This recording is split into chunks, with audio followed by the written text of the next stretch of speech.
Beep, beep, beep.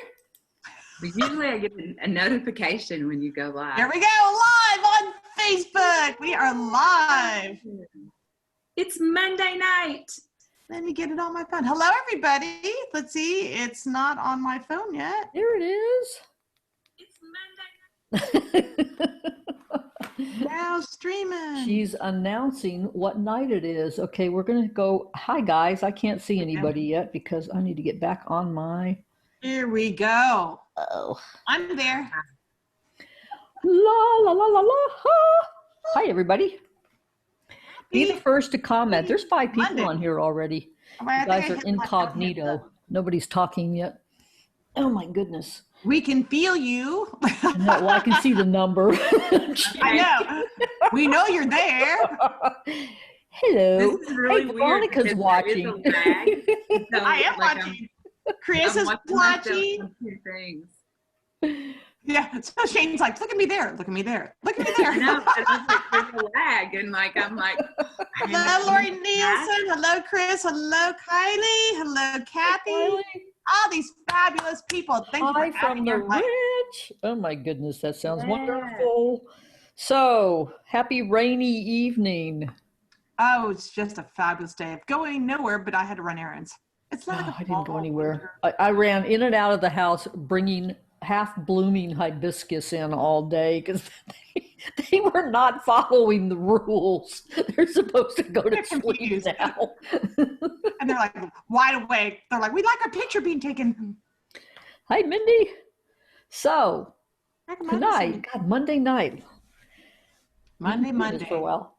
Tonight we have Shayne Larango Yay! and storytelling. Yay. And Veronica is down below me. I guess, yeah, it shows up the same way on there. I'm just a smile. And I'm Jody. You can smile. Oh, I love Lori. She set her alarm so she wouldn't miss this. Thank you. Oh.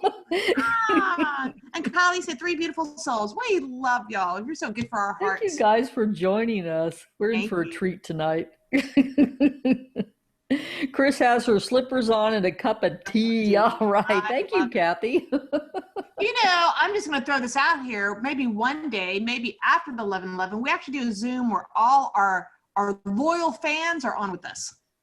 Yeah, we can do a Zoom and get everybody on here so we can Yeah, talk. so we can see everybody. Yeah. Oh, did I forget to tell you that my guides told me I had to do this longer than 11/11? I'm like, I said you. I know, they said me, not you. You can invite me anytime, but they're like, oh, you.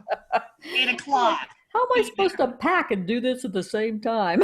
I'm supposed to be doing morning videos every day. I'm like, I don't know. When am I going to do like 2 or 3 minute videos every single day? So, You know, Because, like, you one get of that the little, like- readers that I watch has been doing an hour and a half at noon every single day since New Year's.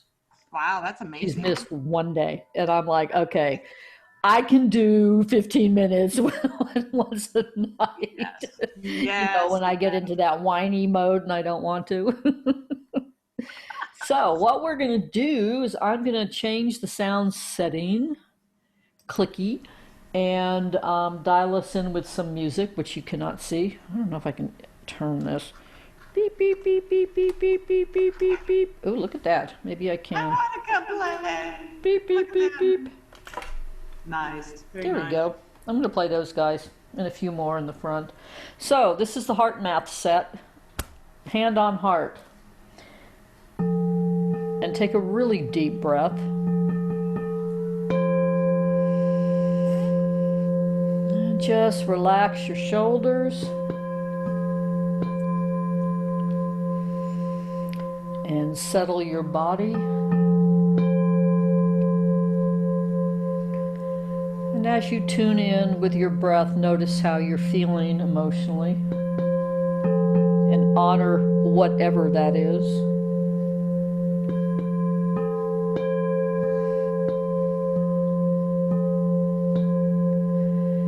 And as you breathe slower and deeper, find that sacred space of gratitude. You can be an imaginary body of water in front of you, and all the water represents every time you've been grateful.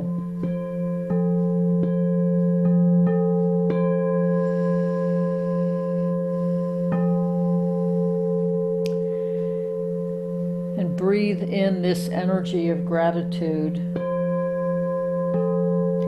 And with your intention, direct it to your head.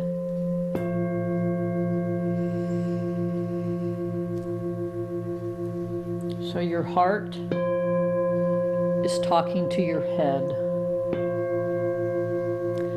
Come play with me.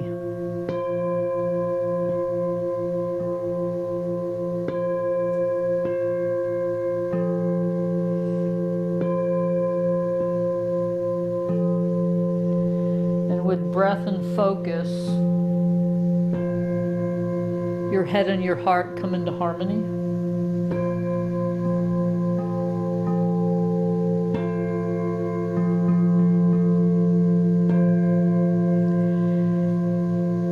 And in this sacred space of coherence, set an intention of what you want from our time together tonight.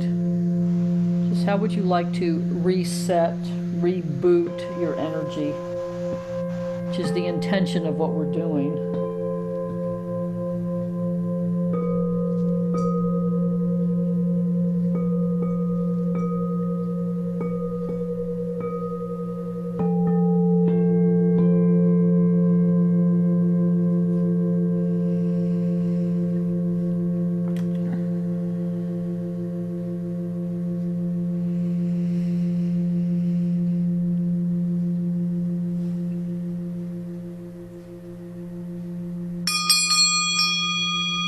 And bring your attention back out in your room.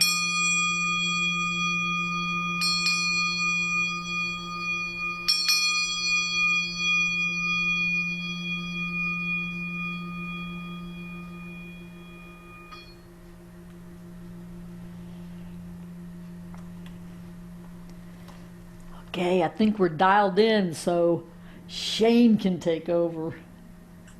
Oh my goodness, yes. This is amazingly magical to be here right now. Let me regather myself and get back here. Oh yeah, oops, I forgot to tell you, you can sort of travel on these. I was like, what are we talk about tonight? What day is it? It is. Well, I have so much gratitude for being here. So thank you, Jody. Thank you, Veronica, for inviting me to be in such great company, in such sacred space. It's amazing, and I'm honored to be here. If for those of you who are just joining in, you should go back and watch some of the 8 at 8 or 8 for 8 that they're doing, and that they've done in the past and that they'll do in the future. I thought it was so beautiful what Corey talked about last night with the poem from her mentor, Martha Postwaite, I believe, about the clearing, about creating a clearing in the dense forest that is our lives, and stand there with patience, with your hands cupped, and wait to receive a song or a story that is yours to sing or speak, to bring healing and to do your part, quote unquote, to save the world. So I just thought it was just such an amazing thought and image. And I did that this morning before, because that's what I was doing. It's like, oh, what story? And then it was like, and then Jody was like, we have one spot tonight or not, and I have something booked on Friday night. And I was like, well, it's got to be tonight because I can't say no. So I was like, what am I going to do? What am I going to say? And so something came to me, and it was about the power of story. And I've started a storyteller story series on YouTube where I interview storytellers and talk about what calls them, and usually it is a calling that they have to tell stories. And a lot of the answers I get is about empathy, because, you know, there's a Mexican proverb that says life is short, but it is wide. So there's a lot for us to do, but we don't have much time to do it all, good and bad. And so by listening to other people's stories and experiences, we can either go live vicariously through these wonderful adventures, or we can feel compassion and empathy for people who have had horrific stories that we would never want to experience, or in best case scenario, never wish on our worst enemy. That was something I grew up with, that when you went through something that was so horrible and you were trying to explain the horrificness of it, you would say, I would never wish this on my worst enemy. And that's kind of the love and compassion that we come from. So, and I think about this story, and it's actually an ancient Chinese story, which I'm like, in this time of cultural appropriation, is like, am I allowed to tell it? It's like, and as a storyteller, I usually try to take stories and bring them into my world and give them a setting in Texas and put me in the center of them so that it's definitely clear that I have made this story my own. But when I was in school, we learned that there's just basically 3 stories. And of course, man, man against man, man against nature, and man against himself. And so you can take any story and make it your own if you've heard it before. And this story, though, it has a bunch of titles. So it's called Good and Bad. It's called We Shall See. It's called Maybe Yes, Maybe No. But it's circled around enough that, and it's so old that I think it's okay that I tell it. But one of the things, and if it's not okay, just let me know and I'll quit. There is an aspect of me, so I haven't made it completely my own yet by putting me in the course of it, but I have changed it enough because I'm an advocate for egalitarianism and for balancing the divine feminine. So I have changed all the traditional male characters to female. And if you imagine me as the daughter, you can imagine that this could be true. So once in this small town, there was a very, very wise woman. And she had a horse, which made her a really big deal in this town. And there was a neighbor that she had that stopped by every day to talk and to gossip and find out what was going on. And one day she came by and the corral was knocked down and her horse was gone. And she goes, oh, your horse is gone. Oh my gosh, this is so horrible. And the wise woman said, we shall see. Well, the next day the neighbor woman came by, and in the corral that was pieced together with some baling wire was 5 horses. It was the woman's horse and 4 young wild horses that when she had bucked out of the corral and gotten broken free, that she had gone and found and came back with herself. And the neighbor was like, oh, this is great. Oh my gosh, you were so prominent and rich before with your 1 horse. Now you have 5. Oh my goodness, this is the best thing ever. And the wise woman said, we shall see. So the next day, the neighbor stopped by, and my goodness, 5 horses in a corral built for 1 was chaos.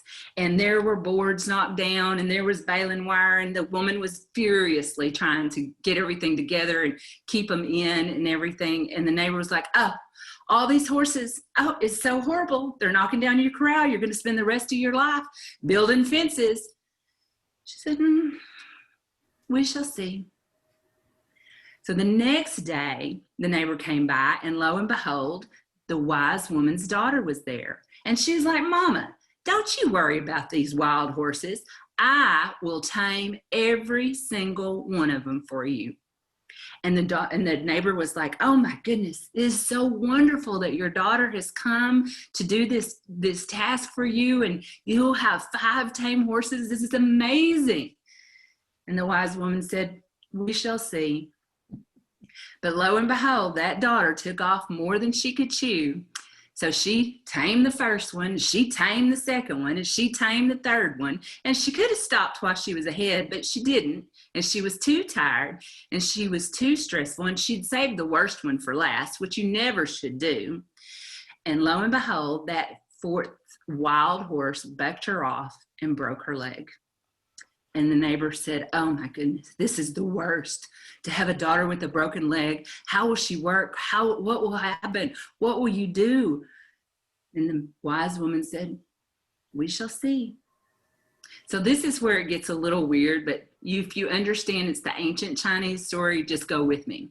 So next day, the army comes through, and they are taking every able-bodied person. And I say that because they just don't take the able-bodied men, because women too can be warriors, women can be healers, women can be cooks, and for a men's army, women can be concubines, and they can be conscripted against their will, just like any man ever was. But when the army came by and they saw the daughter with the broken leg, they were like, we don't want her. She's a liability. And the neighbor said, oh my goodness, this is such great news. Your daughter was saved. And the wise woman still said, we shall see. Now this story can go on and on and on and on and forever, but you get the drift of what's going on. Now, I clicked in on Saturday night when Adrienne of Red Lentil Healing was on, and she was amazing, and I was just mesmerized. And Jody said it went on too long for what she thought, and I was like, no, I could have sat there and listened to her all night. But we were in a different place. But one of the things that she told us, watchers and listeners, was about our dreams, and that we needed to pay special attention to our dreams this time and dedicate ourselves to writing them down. Now, usually I am a very diligent dream keeper and documenter of my dreams, but I haven't been doing that lately. But she clicked with me, and I'm like, I've got to start doing it. So I had a dream Saturday night, and I had a dream Sunday night. And so the dream I dreamed last night, and I know you're like, oh my gosh, she's going to tell us our dream. Yes, it's very, very short. I was sitting with a group of my friends in a public gathering. So I know it was a dream for right now because I'm very isolated and alone. But I was sitting in a public gathering, and this person walked up and told us who won the presidency. And when they told us who won the presidency, in my dream, I just stood straight up. Now, when I stood straight up in my dream, I woke up in my real life. And the very first thought that I had was, is this good or is this bad? Because for a group of us, there's 4 presidential candidates that we have right now. And for a group of us, that one in my dream is going to be the worst possible person who could win. And for another group of them, it's going to be the 3rd worst possible person that could win. And for another group, it's going to be the 2nd worst possible person that could win. And for the first group, it's going to be the first best, worst possible person that could win, because we're in this chaotic state of division. But if we can just hold our space, if we can just hold up, and I'm thinking of this poem called If by Rudyard Kipling. If we can keep our heads, if we can keep our hearts, if we can see each other as our neighbors, we shall see. Is this good or is this bad? We shall see.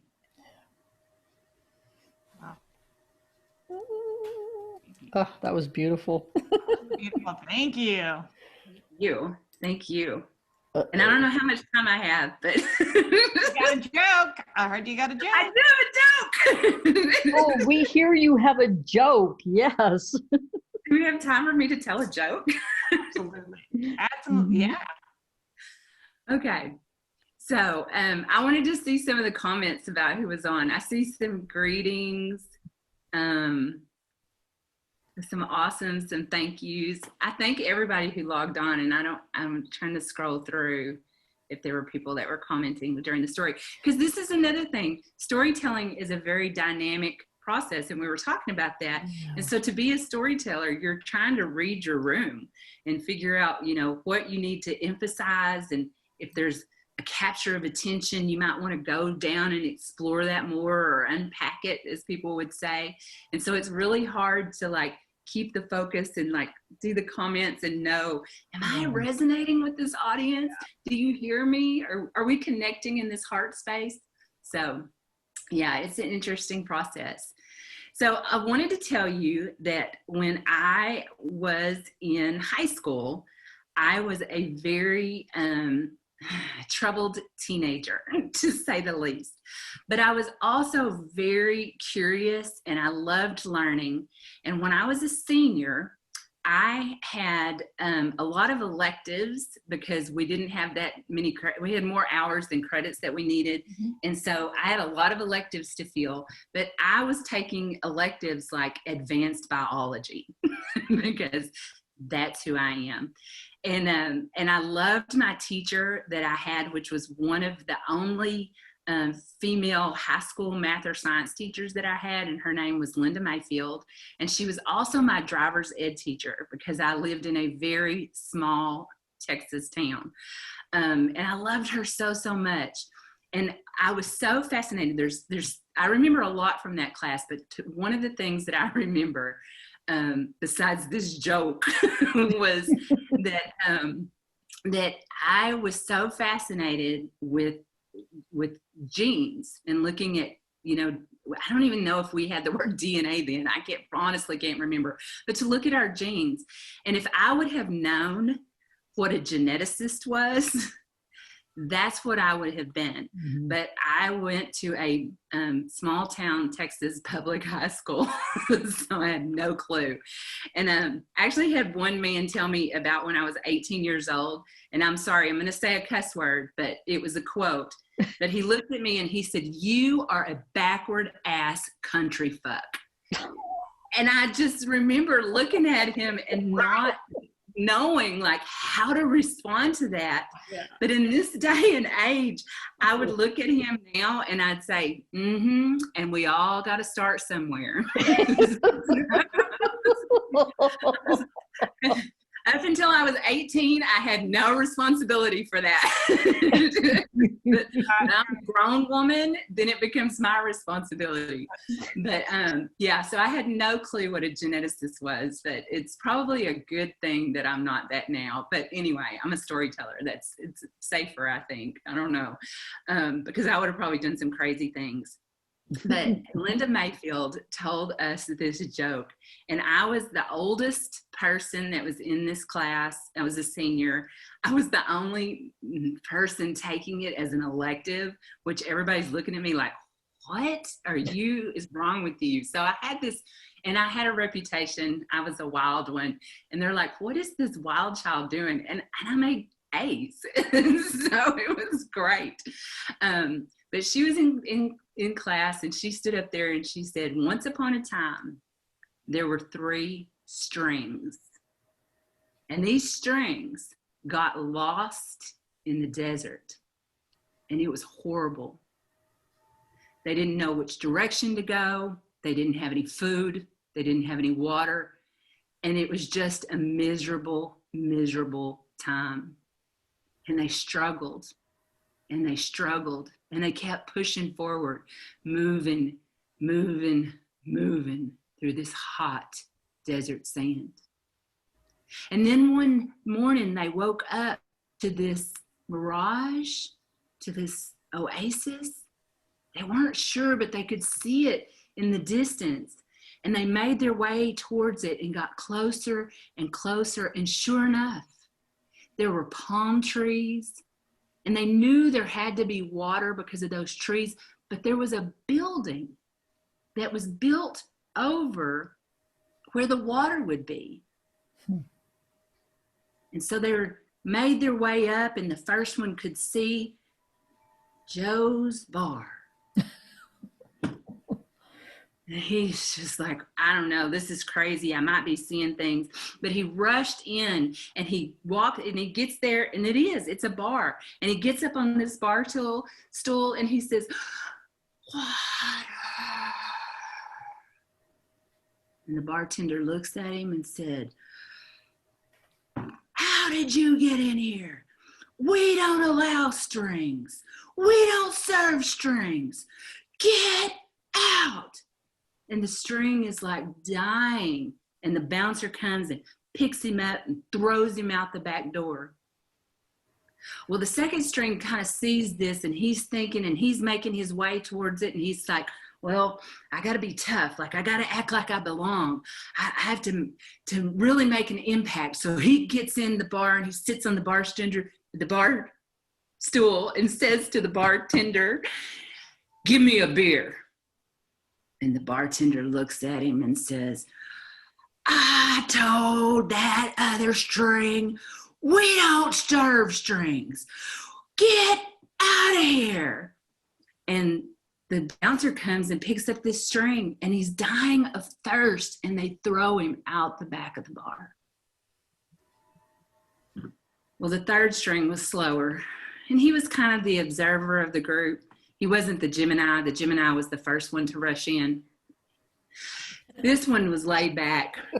He watched the things that was going on, and he took the bottom of him, and he wrapped it up, tied a big loop, took the edges, and kind of threw it out, and he walks in the bar, and he goes, give me a beer. And the bartender looks him up and down to the left, looks him up and down to the right, says, you know, we just had 2 strings come in here and try to get something to drink. We don't serve strings. He said, you're not a string, are you? He looked at him, he said, no, I'm afraid not.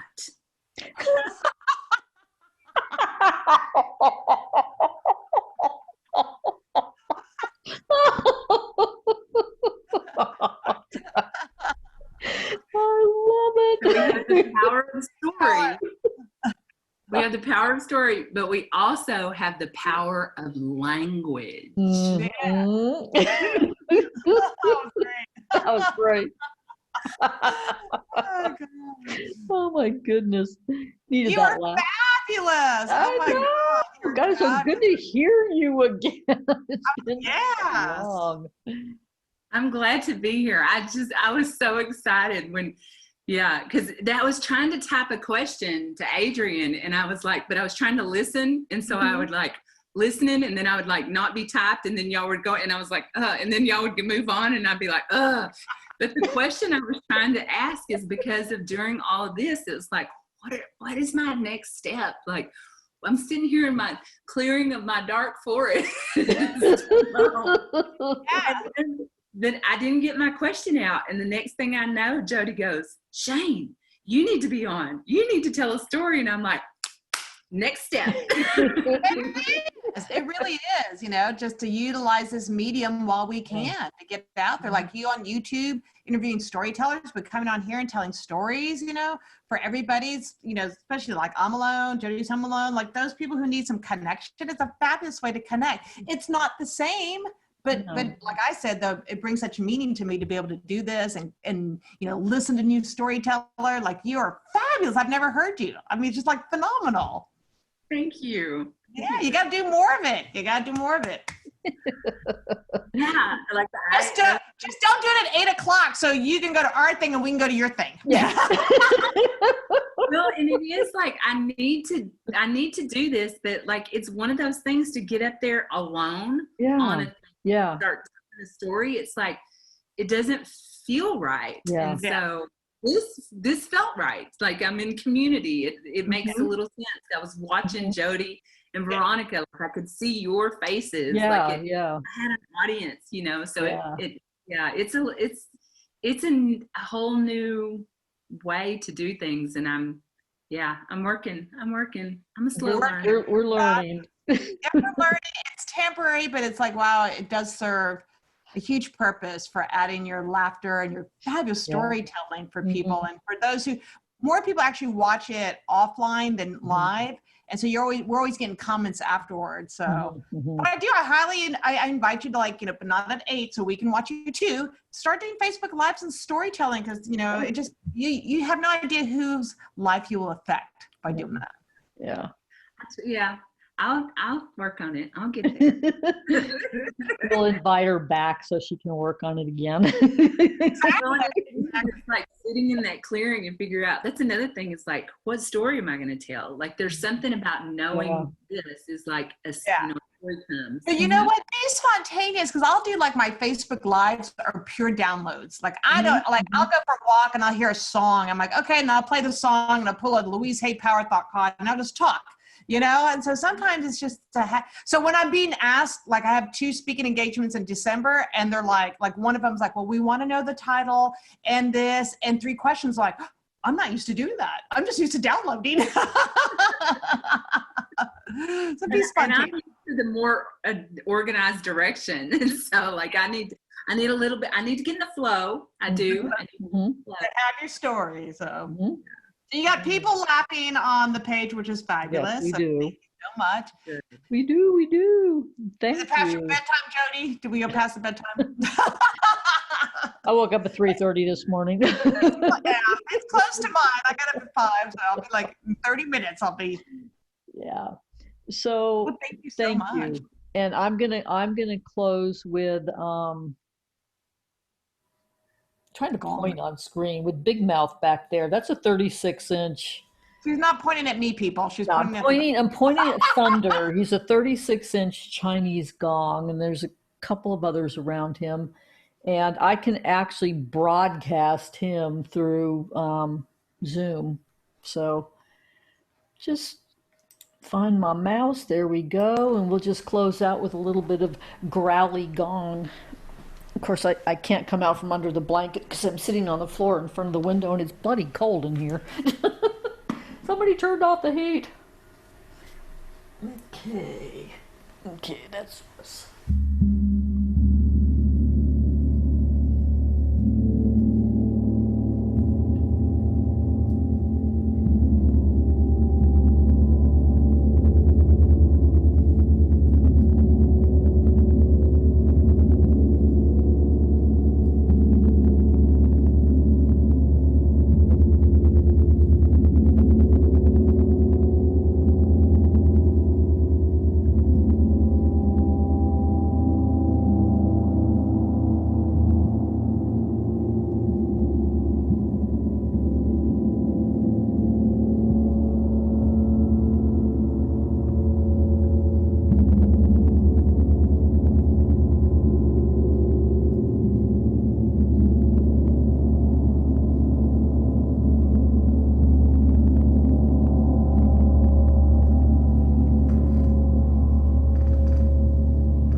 Thank you, Shayne. Thank you, Shayne. And Veronica. So, tomorrow night, I think we have a guest every night this week except for Friday. We have an opening on Friday for somebody. Tomorrow is Chelsea Charbonneau, who is a meditation teacher who certifies meditation teachers, and I get to teach the sound healing portion of her classes a number of times a year. So I have asked her to come on. I had no idea what she's doing. I mean, this is so much fun because you all are so creative, and it's just like, here, come play. You know? That's exactly it. Come play. There's no structure. Just come play. That's your energy and vibration and creativity. Yeah. So thank you. So all of you out there, thank you, love you. See Love you you. soon. Sweet dreams. See you tomorrow night. Bring your friends. Thank y'all for having me. Bye. Bye, Facebook.